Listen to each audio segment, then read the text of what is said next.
नमस्कार दोस्तों, आज मैं आपको सुनाऊंगा बबीता स्कूल में सेटिंग करवाने में एक्सपर्ट, एक स्कूल की बहुत ही सुंदर लव स्टोरी। बबीता इतनी रोमांटिक लड़की थी कि पूरा स्कूल उसके ही साथ बेंच पर चिपक कर बैठना चाहता था। बबीता दिमाग की जगह दिल का ही इस्तेमाल करती थी।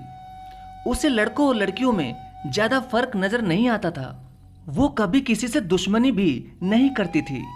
वह बिल्कुल बिंदास लड़की थी।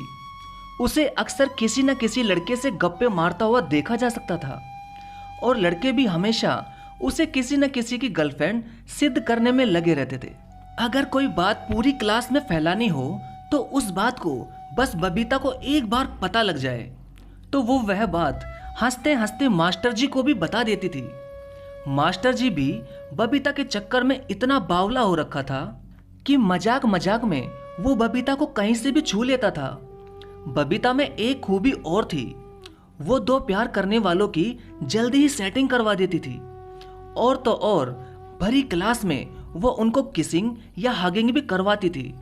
उसी क्लास में एक रवि नाम का भोला भाला मासूम सा लड़का भी पढ़ता था, जो एक ज्योति नाम की लड़की से बेहद प्यार करता था, मगर उसे कहना तो दूर वो उसके सामने खड़ा भी नहीं हो पाता था। ज्योति सुंदर तो बहुत थी, मगर बबीता के आगे वो कुछ भी नहीं थी। बबीता तो मल्लिकाओं की रानी लगती थी।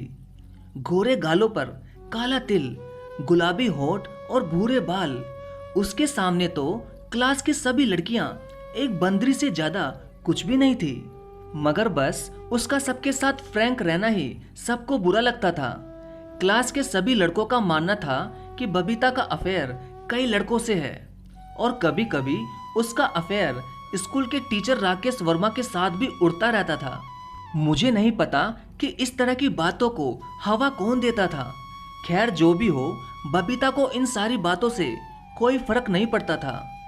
वह मुझसे भी बहुत सारी बातें किया करती थी, पर वो मेरे लिए एक दोस्त से बढ़कर कुछ भी नहीं थी। लेकिन बबीता रवि से हमेशा पूछती थी कि रवि, क्या तुम्हारी कोई जीएफ नहीं है? तो रवि मुस्कुराकर ना कह देता था। और रवि ज्योति के बारे में भी बबीता को नहीं बताता था कि वो उससे बहुत प्यार करता है। रवि कई दिनों से ज्योति को प्रपोज करने की सोचता था, मगर वो उसे बता ही नहीं पाता था। फिर एक दिन रवि के दिमाग में एक ख्याल आया, क्यों ना मैं अपना लव लेटर बबीता के हाथों ज्योति को दिलवा दूं। यह आइडिया रवि को अच्छा लगा। वैसे भी बबीता एकदम बिंदास लड़की थी, पूरी क्लास के लड़कों की सेटिंग करवाने में फेमस थी। तभी अगले दिन रवि स्कूल थोड़ा जल्दी चला गया ताकि वो बबीता से अकेले में बात कर सके। तभी अचानक बबीता और ज्योति एक साथ ही आ रही थी, लेकिन रवि एकदम शॉक्ड हो गया क्योंकि बबीता आज घर के कपड़ों में ही आई थी और आज तो वो बिल्कुल ही अलग दिख रही थी। इतना प्यारा सूट, ऊपर से लाल दुपट्टा जो हवा में यहाँ वहां उड़ रहा था। एक तो बबीता इतनी सुंदर, ऊपर से उसका इतना प्यारा दुपट्टा। आज तो वो बिल्कुल ही अलग दिख रही थी और हर किसी से वो हाय हेलो कर रही थी। रवि तो उसका यह रूप देखता ही रह गया। तभी जैसे ही बबीता रवि के पास आई, तब अचानक ही वो रवि के गले लग गई। रवि उससे चिपकते ही सब कुछ भूल गया और उसे एक जोरदार करंट सा लगा। और करंट भी क्यों ना लगता, पूरे स्कूल की रानी आज उसकी बाहों में थी। अब रवि थम सा गया था। तभी बबीता ने कहा कि रवि, तुम मेरे बहुत ही अच्छे दोस्त हो, इसलिए मैंने तुमसे एक हग ले लिया, क्योंकि मैं 5 दिनों के लिए राजस्थान जा रही हूँ और मुझे तुम सबकी बहुत याद आएगी। बस थोड़ी ही देर में निकल रही हूँ।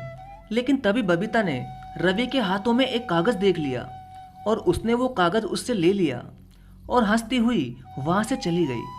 मगर ना जाने क्यों रवि अब वो प्रेम पत्र ज्योति को दिलवाना ही नहीं चाहता था। कहीं शायद उसे बबीता से प्यार तो नहीं हो गया था। उसका एक नया रूप देखकर वो उस पर फिदा तो नहीं हो गया था। अब रवि का ध्यान ज्योति पर था ही नहीं। उसका सारा ध्यान तो बस बबीता की ही तरफ चला गया था। तभी बबीता ने अपनी कार में बैठकर सफर पर जाते हुए रवि का वो लेटर पढ़ लिया, मगर लेटर पढ़ते ही उसकी आंखों में आंसू आ गए, क्योंकि बबीता पूरे ही स्कूल में सिर्फ रवि को ही चाहती थी। मगर वो कहते हैं ना कि जो सबका काम करवाता हो पर वो खुद का ही प्यार उसे बता नहीं पाई। लेकिन फिर भी अपने दिल पर पत्थर रखकर उसने ज्योति को उस लव लेटर के बारे में फोन करके बता दिया। लेकिन रवि को कुछ लड़कों ने बताया कि ज्योति का तो 2 लड़कों के साथ शारीरिक संबंध भी हो चुके हैं, इसलिए रवि तुम ज्योति के चक्कर में मत फंसना। मगर ज्योति को जैसे ही बबीता ने रवि के बारे में बताया तो वो उससे प्यार भरी बातें करने लगी। पर रवि तो अब बबीता को मिस कर रहा था। जब से उसने उसे एक नए रूप में देखा तो वो तो उसी का ही दीवाना हो चुका था और अब तो उसका क्लास में भी मन नहीं लग रहा था। पूरा स्कूल ही उसके बिना सुनसान हो चुका था। उधर बबीता खूब रो रही थी क्योंकि वो भी रवि से बेहद प्यार करती थी। अब 5 दिनों के बाद जब बबीता स्कूल आई तो अब वो पूरी तरह से बदल चुकी थी। ना तो वो हंसती थी और ना ही वो किसी से बात करती थी। 2 महीने बाद ही 12वीं क्लास के आखिरी एग्जाम थे और रवि और बबीता अब अलग होने ही वाले थे। बबीता सोच रही थी कि रवि ज्योति को चाहता है और रवि ये सोचकर पछता रहा था कि उसने वो लेटर उसे क्यों दिया। तभी एक दिन रवि ने बबीता से कहा कि बबीता, तुम पहले से बहुत बदल गई हो। तुम्हारी एक हंसी से पूरी क्लास खुश रहती थी। तुम पहले ही ठीक थी बबीता, प्लीज तुम पहले जैसे ही बन जाओ ना। तब बबीता कहती है कि अब मैं किसके लिए हंसूं? जिसको हंसाने के लिए मैं हंसती थी वो ही किसी और का हो चुका है। ये सुनते ही रवि सब समझ गया क्योंकि उस दिन भी बबीता पूरे स्कूल में सिर्फ उससे ही हग लगी थी। तभी रवि कहता है कि बबीता, एक बात बोलूं, क्या आज तुम मेरे साथ साइकिल पर आइसक्रीम खाने चलोगी प्लीज?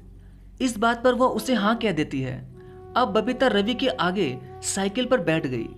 तभी रवि उससे चिपक कर साइकिल चला रहा था मगर वो उसे कुछ भी नहीं बोल रही थी।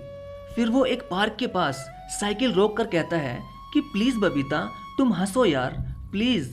मगर वो नहीं हंसी क्योंकि उसका दिल उदास था। तभी अचानक पार्क के पास ही रवि बबीता के गालों पर हाथ लगाकर कहता है कि अच्छा तुम नहीं हंसोगी ना, तो ठीक है। तभी अचानक रवि कस के बबीता की एक किस ले लेता है और उसे अपने सीने से लगाकर उसे आई लव यू कह देता है। ये सुनते ही बबीता फूल की तरह खिल जाती है और खूब हंसती है और वो भी उसके प्यार को एक्सेप्ट कर लेती है। लेकिन वो पूछती है कि तुम तो ज्योति से प्यार करते थे। तब रवि ने कहा कि बबीता, मुझे नहीं पता ये सब कैसे हुआ, मगर अब मुझे सच्चे दिल से बस तुमसे ही प्यार है। और वैसे भी हम कितने सालों से एक पक्के दोस्त भी तो हैं। बस भगवान ने मुझे जैसे भी तुमसे प्यार करवाया उससे मैं बेहद खुश हूँ। और शायद ज्योति के लिए मेरा गलत फैसला था क्योंकि मेरे नसीब में तो तुम लिखी हुई थी। अब बबीता की खुशी का ठिकाना ही नहीं था। वो पहले की ही तरह एक खुश मिजाज वाली लड़की बन चुकी थी क्योंकि उसे अब उसका सच्चा प्यार मिल चुका था।